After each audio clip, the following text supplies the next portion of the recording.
Welcome back to another episode of ALANUI MELE on PBS Hawaii, Hawaii Hip Hop History with Captain Catalyst. On this episode, I got a special guest. I had to squeeze in time just to get him from the reggae documentary and from Ron. Shout out Jesse, to fit him here on ALANUI MELE. An icon, I could say, to some sort of Hawaii hip hop history, even before it was called hip hop. And this man, legend in the radio and television airwaves, and he also hosted probably a groundbreaking program on Hawaii television, which is crazy. This wasn't in New York. This wasn't in California. It was in Hawaii in 1984. I'd like to welcome to ALANUI MELE, Kamasami Kong. Thank you, Kevin. Wow, you've really done your homework. You really know what you're talking about. Brother. Well, thank you very much. But introduce yourself to the people. You want me to introduce myself? Yeah. My name is Kamasami Kong, former radio DJ at KKUA, at KORL, and at KIKI back in the day, back from the early 70s through the mid 80s. I started the Hawaiian Moving Company when it first went on the air as a disco show from the Infinity nightclub in the basement of the Sheraton Waikiki Hotel. And back in those days, that nightclub was like, they had tiled floors that had lights underneath the floor. So the floor lit up in various patterns. They had lights above, all different colored lights that made it look very disco-y. And of course they had a mirror ball in the center. And we had people coming out and dancing. We had a competition. We had lessons by Nancy Burson. We had a director, Phil Arnone. It was his idea, Phil Arnone and Larry Fleece, to produce this show. And it was a television show. It was a television show. Television show from the basement, from the Infinity nightclub in the Sheraton Waikiki. Kind of like a Solid Gold, kind of? No. We were playing disco music. Disco. Yeah, disco hits, and everybody was doing disco dancing, which was the bomb back in the day. And what year would this be? This would have been probably 1977, 78, at the peak of the disco period. Right. Same time as Saturday Night Fever, with John Travolta, of course. One time I invited Andy Bumatai. Andy Bumatai was just breaking. He was a very good friend of mine. Right. And I asked Phil and Larry if we could bring a comedian on the show. Okay. I said, I got this really funny guy. Invited Andy to come on, and he, during the live show, he's holding the mic and he's looking around. He says, wow, this place like Farrell's on LSD. Andy Bumatai, his magic, right? He just lit up the show. Wait, Farrell's was around back then? Farrell's, yeah, wow. Sure. I had a couple birthdays at Farrell's. Oh, okay. So that ice cream, the thing that they blew the whistle and stuff, and they come in with the ice cream float. Oh yeah, that was Farrell's, right? Yeah, big production. Yeah. And so I guess that's how Andy seemed to think that it was like Farrell's on LSD. Yeah. Oh, nice. But yeah, we had all kinds of dancers. It was a weekly program. We would record 4 shows at a time. So I had a lot of stuff to remember. And I had this little haircut that was like a Dutch boy haircut back in the day with the wide collars and everything. And then at around 1981, after having been the host of the show for several years, walking through Waikiki with my girlfriend back then, and this van pulls up next to us, and these brothers yell out the window, "Hey, Kamasami Kong!" I look over and they say, "Disco sucks! Rock rules!" Nice. And I thought, I think this gig is over. Yeah. I think, because rock was becoming more popular back then. And disco was fading out because everybody said all the music sounded the same. Right. Which, of course, it kind of did, but people were still dancing to it, but it was fading. And I thought, this is going to be the end of this show. I'm expecting to hear about that from the director, Phil or Larry, sometime soon. And sure enough, they said, Kong, we're going to need to change the direction of the show. So instead of being a disco dance program, it's going to be kind of a magazine program. Oh, okay. But we're also going to change the host. Oh. So thank you very much for your service. And I was like, who are you going to get? And they said, we're Michael W. Perry. It's like, oh, Okay. well, Michael W. Perry. We were working together at KKUA at Right. that time. Michael was doing the afternoon show. I was doing the evening show, but we were great friends, and I knew Michael was a great talent, and he would be perfect for this show. Well, several years passed, and there was a new craze called breakdancing Right. and locking, popping and locking. And Phil Arnone called me once again. He said, "We got a new show for you. We want you to Nice. MC this show called Breakin Hawai." Breakin Hawai, what's that all about? He said, "Well, we're going to invite all the kids to come in and challenge them, give them the opportunity to do their breaking and popping on the floor, and you introduce the groups, or the artists, bring them on and off the stage." I said, "Well, okay, I can do that, no problem." And so the program became a big hit. And Right. like you said, it wasn't something that was happening in New York or Philadelphia, Yeah. like American Bandstand. It was happening right here Right. in Honolulu at near Amana Street. So previous to this, did you have any not experience, but did you see breaking, popping, or locking before they asked you to host? No, I think they showed me a video of what Okay. it looked like, and I thought, wow, that's interesting. These guys are on the floor spinning around Yeah. and doing like a worm kind of dance on the floor. And I thought, well, this is interesting. This is very interesting, but it looks like fun. I hope this becomes Right. a big hit and a craze. So '84 is when the Breaking Hawaii. That was the finals. So did this start in '83 when you guys started filming the 8 episodes? I think you did 8 preliminaries to lead to the championship. Did it start in '83? I don't Or remember. was it throughout '84, and then the grand championships or the final battle? I wish I could answer that, but you know who would know? Johnny Santiago. Oh yeah. Johnny Jam, right? Yeah, I'm talking to him, so he's in. I don't know where he's in the mainland, but if I can get him in Hawaii, I will. If not, Zoom. We'll probably zoom it in there. Well, I think it started in '83. Yeah, and Yeah. I think we did the grand final on Maui, wasn't it? On Maui? It was at Kilauea Kilauea. Gym next to Kamiki Middle School, in like Waialae Kahala area. Okay. Yeah, because I went to that middle school, Okay. so I remember watching it, and I was like, well, I was in elementary. You were in elementary yeah, school when I back watched, then? when I Oh, watched man. it, and then when I went to school at Kamiki Middle, I was like, oh my god, this is where they had Breaking Hawaii, Yeah. and it was packed. I think Oh, you well- said 3,000 people, maybe roughly. Yeah, I think there's some video. Yes. If you do a search on On YouTube. YouTube, you can, if you put in Breaking Hawaii, you'll see that, and you'll see the crazy haircut I had, Right. the crazy, I think I had like a Michael Jackson You had a few, jacket you had on a few back outfits. then, something like that. Anyway, clothes that you couldn't wear on the street. Right. You could only wear it to like a nightclub or on a TV show. So you guys did. So whose idea was it? Your idea or was it?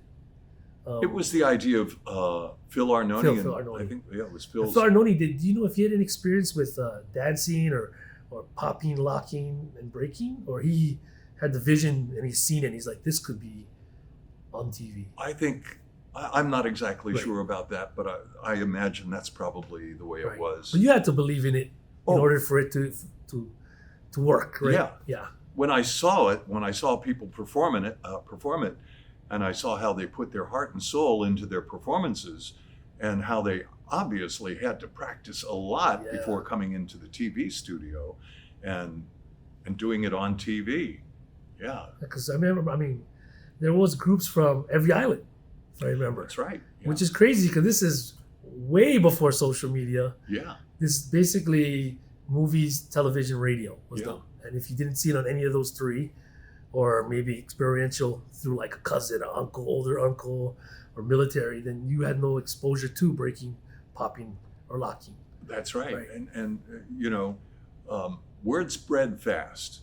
And yeah, we did get a lot of people coming in from the neighbor islands. And I think we actually did one show from an auditorium Oh. on Maui. Okay. I remember we took the whole crew, we flew down to do a big show on Maui. But did that get broadcasted, that show? Yeah, it was Oh, I didn't look for broadcast. that, Yeah, I think it's in one of the YouTube. Right. It's Johnny on Johnny YouTube Johnny somewhere. J. Jam should know. Johnny Santiago. Yeah. Do you have any memories or any stories of when you hosted Breaking Hawaii? Of anybody particular or anything that went down behind the scenes or any of the crews that stood out or any people that stood out? Well, all I can say is everybody who came in and participated in the breakdancing competition, they were all good. As I mentioned before, I could see that people put their heart and soul into practicing and getting ready for the shows. And everybody did a great job. And I just want to say thanks, mahalo to all of you who came out to be on those shows. And thank you for your effort back then. Did I see anything special? Yeah. Yeah. After each recording, there were a lot of young local kids in the studio. And of course, we had an adult crew, like all your people here, doing cameras and lights and sound and everything like that. And they were a little bit bothered by all the kids being in the studio, because it was a studio that was really filled with kids, because we had a studio audience, a partial studio audience, plus all the participants. And they wanted the kids to leave as soon as the show was over. So they didn't play any more pop music. So they turned on classical music and played that kind of loud in the studio to get the kids to kind of move out. So show is over. Okay, we got to get back to work. Here's some classical music for you. Yeah. Did you? The question I want to know is, why wasn't there a season 2? It was so popular. Oh, gosh. Well, I guess that's all about sponsorship, right? Oh, okay. It was a popular show, but I really can't say why there was a season 2. We can do it now. You want to get it started again? Hey, that would be awesome. You and me. I'll move back to the islands. You know, I'm living in Tokyo now, but I'll move back if you want to restart a show. Yeah, breaking is huge now, especially in Hawaii. Hawaii, the B-boys and B-girls, poppers and lockers. It's it's like goes in waves. Yeah, but now it's on the up. It's on the uptick. You know, Hawaii B-boys has been traveling, making a name for themselves. Actually, they're in Japan right now. Is that right? Yeah, actually, a huge a crew of B-boys from Hawaii is in Japan actually as we speak.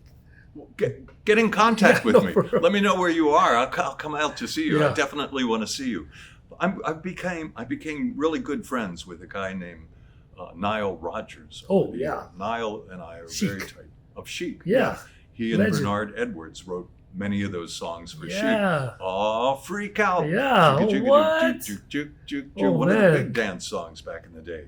So we became good friends quite some time ago, and every time he comes to Tokyo, we get together or we go out. And his drummer, Ralph Roll, is a very good friend, and he hangs out in Tokyo sometimes. And both Nile and Ralph have been on my shows there as well.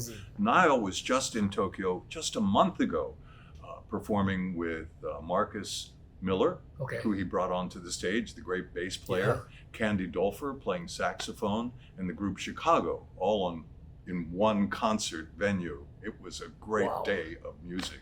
But Nile stole the show, and he still does all of his hits like We Are Family. You know, he wrote that song, and he had his girls singing at the girls from Chic. He puts on a great show too, and that music is due to come back. Oh yeah. Nile has a great story about why he decided to play music like that. You know, he said, I could be doing some really fancy stuff on the guitar and performing for musicians who might say, oh yeah, that's cool. But instead of doing that, at one time he was told to play Sugar, Sugar on stage. Remember that song by the Archers? Oh, sugar. Everybody called that candy pop, or what was the other word for that kind of pop? Sugar, Sugar, let me know this is all. You are my candy girl, and they told him to play that, and he said, "What? Why should I play that kind of music?"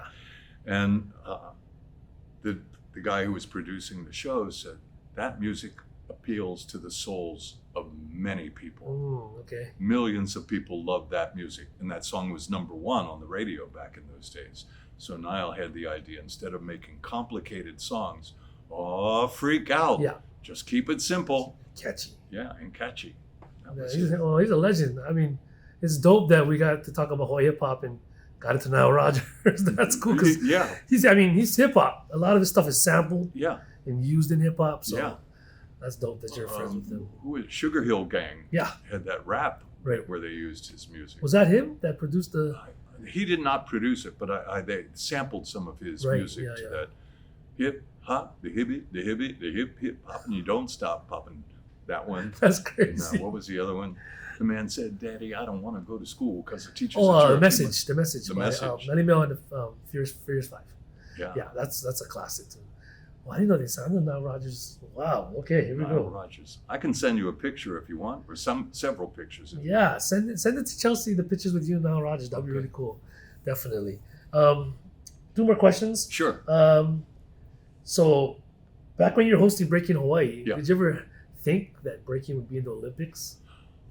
Oh, I know it's such a far I know. stretch, but When it's I heard crazy. that it was in the Olympics, I thought, yeah, this is perfect for the Olympics. Why not? I mean, it is a physical sport. Right.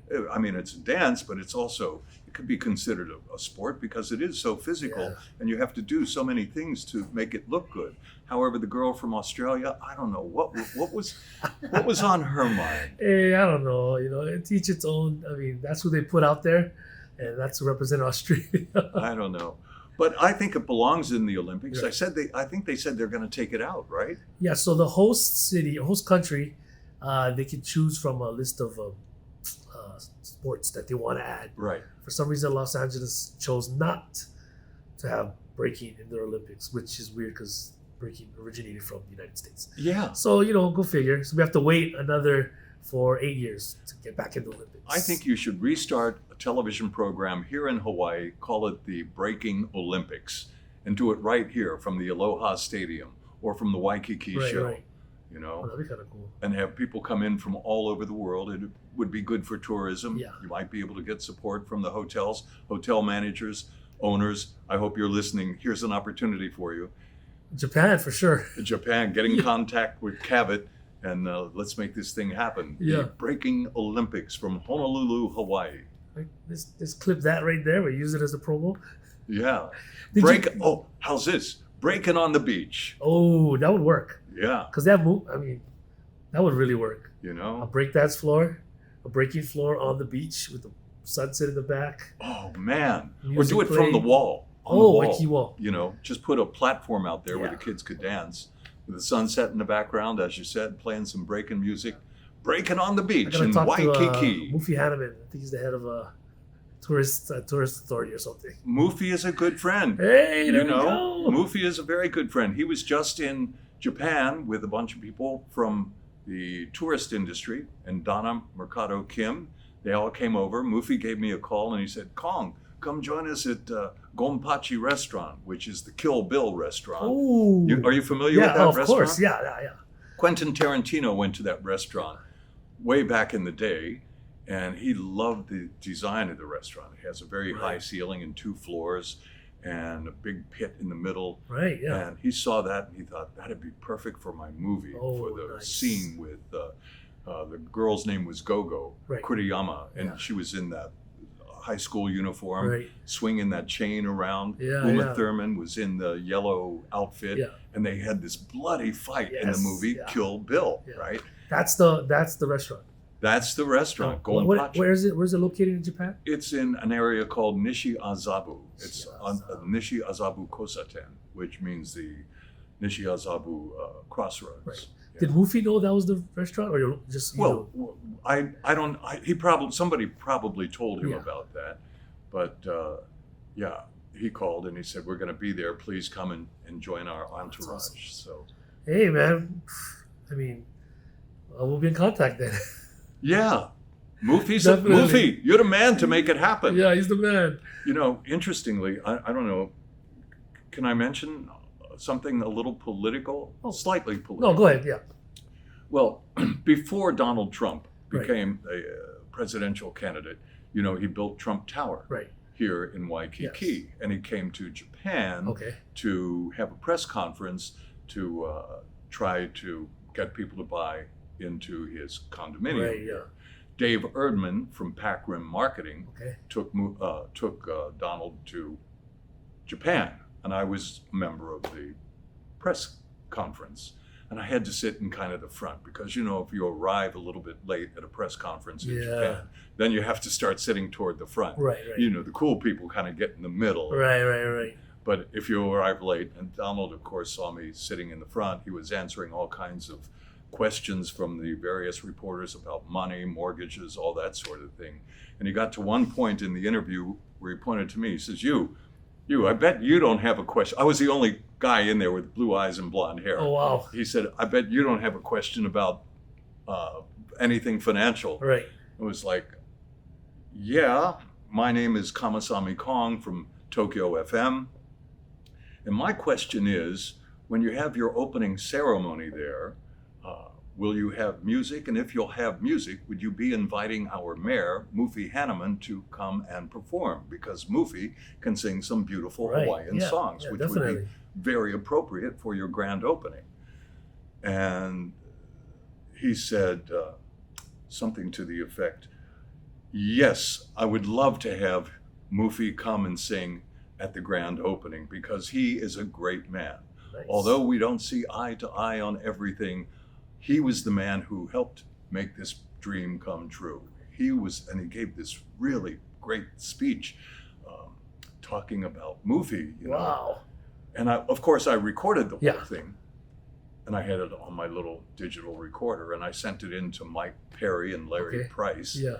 and they played it on the radio over and over and over. And I heard from so many people about Oh, that's crazy. what that was. It was crazy, yeah. But I mean, the Trumpster definitely did Mufi a solid, as they call it. Definitely. What year was this?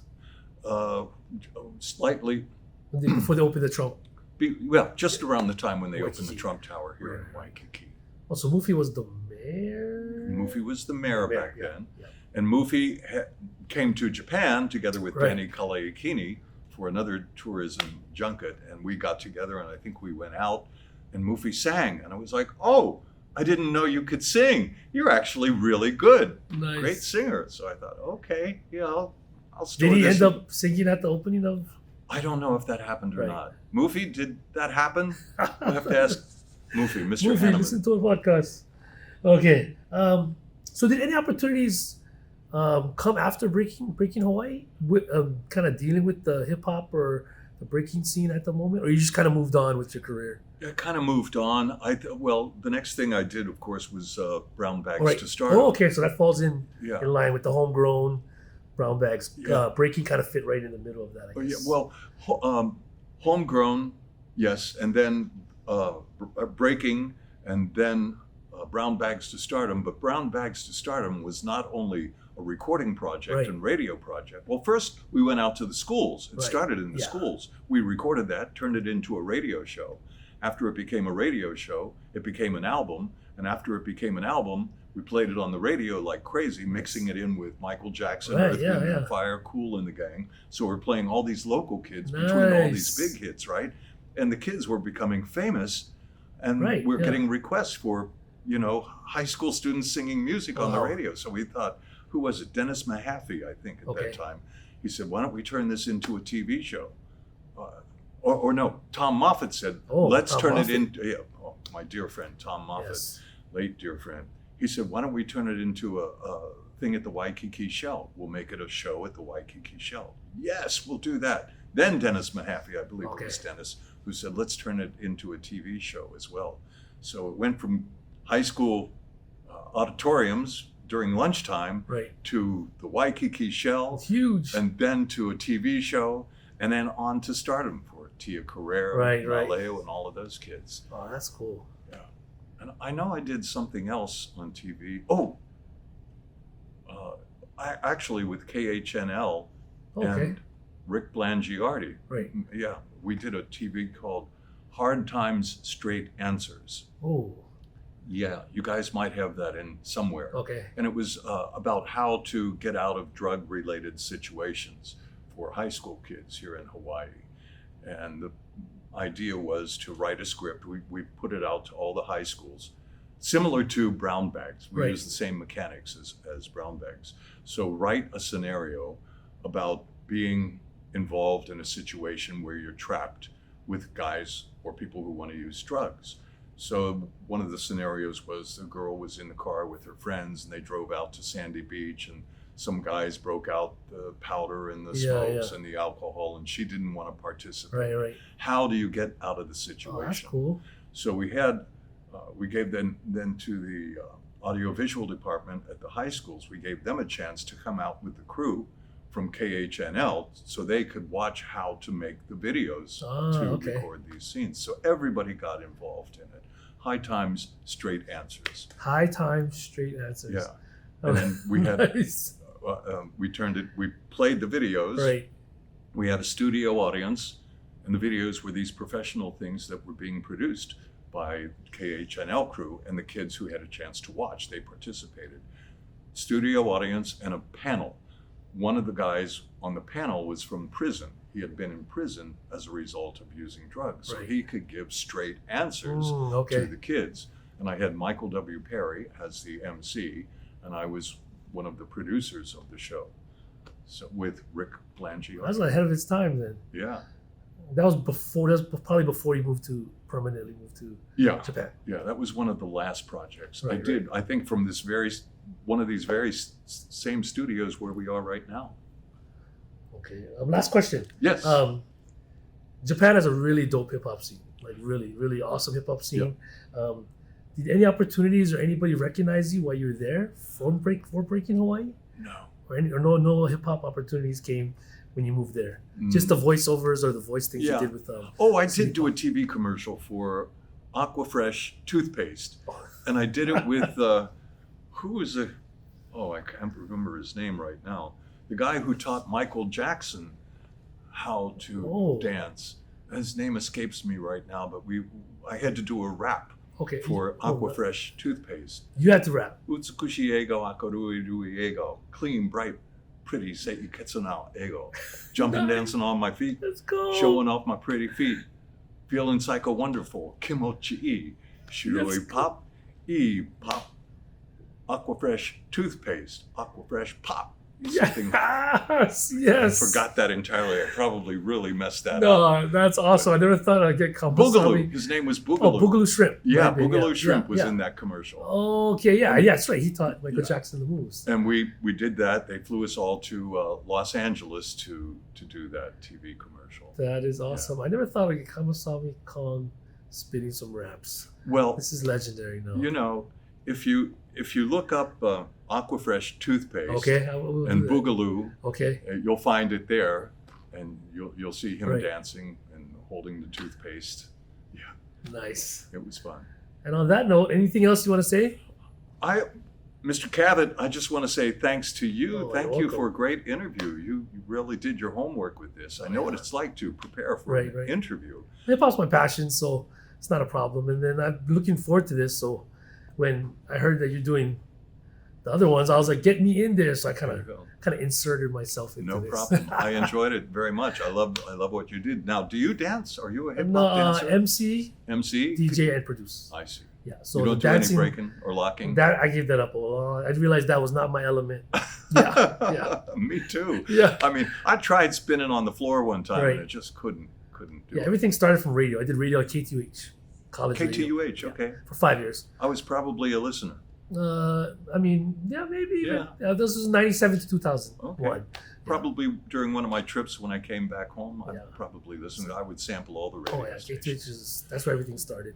Breaking on the beach. Breaking on the beach. Let's make it happen, Ron, Mufi, everybody out there. Breaking on the beach, Kamasami Kong, Cavett the Catalyst. I think that might be a play. There we go. I'd like to thank Kamasami Kong for joining us on ALANUI MELE on PBS Hawaii Hip Hop History. Thank you, Kamasami. You have a good one. Thank you, Kevin. Okay, Mahalo. peace.